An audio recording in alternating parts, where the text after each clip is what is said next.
नमस्कार बंधुरा आज के बानाচ্ছি পটল आलू দিয়ে পোনা মাছের ঝোল। আমি এখানে পোনা মাছ নিয়েছি, নুন হলুদ মাখিয়ে নিয়েছি পোনা মাছে, আলু নিয়েছি কেটে, পটল কেটে নিয়েছি, পেঁয়াজ কুচি নিয়েছি, আদা গ্রেট করে নিয়েছি আর কিছু গুঁড়ো মশলা নিয়েছি, জিরে গুঁড়ো, ধনে গুঁড়ো, লঙ্কা গুঁড়ো, হলুদ গুঁড়ো আর নুন নিয়েছি। কড়াইতে সরষের তেল দিয়েছি, তেল গরম হয়ে গেছে, এবার আমি মাছগুলো ছেড়ে দেবো একটা একটা করে।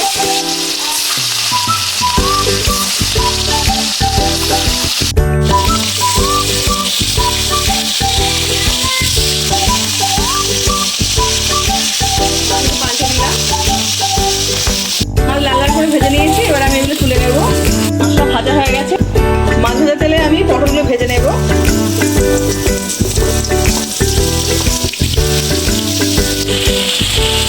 কারণ হলুদ দিয়ে একটু ভেজে নেব, অল্প নুন দিচ্ছি এর মধ্যে। হয়ে গেছে, এবার এর মধ্যে আমি আলুটা দিয়ে দেবো। আলু পটল একসঙ্গে ভাজা হয়ে গেছে, এবার আমি তুলে নিচ্ছি। আলু পটল ভাজা তেলের মধ্যে অল্প করে তেল দিয়ে দেবো আমি।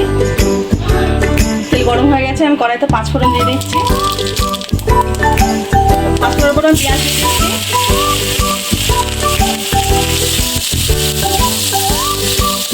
গ্রেট করে রাখা আদা দিয়ে দিলাম। ওই গুঁড়ো মশলাগুলো সব দিয়ে দেবো।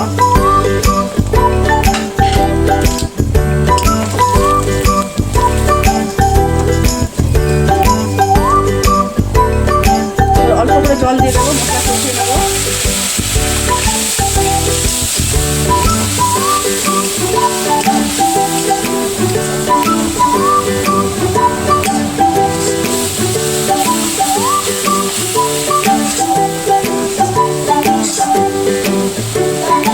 মশলা কষানো হয়ে গেছে, পটল আলু ভাজাটা দিয়ে দিচ্ছি এর মধ্যে।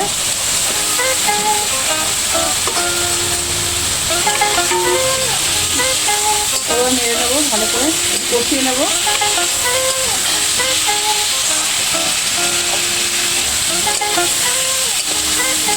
কষানো হয়ে গেছে, পটল আলু কষানো হয়ে গেছে, এবার জল দিয়ে দেবো।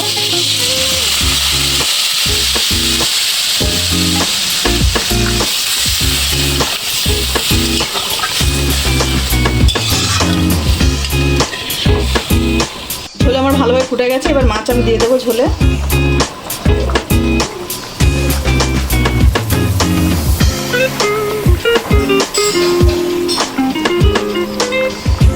মাছটা ভালো করে ফুটিয়ে নেব আমি।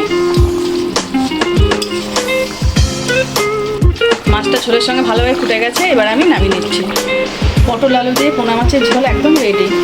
আমার এই রান্নাটা যদি আপনাদের ভালো লেগে থাকে তা একটা লাইক করে দেবেন আর চ্যানেলটা সাবস্ক্রাইব করে দেবেন। আর কেমন লাগলো আপনার কমেন্টে জানাবেন।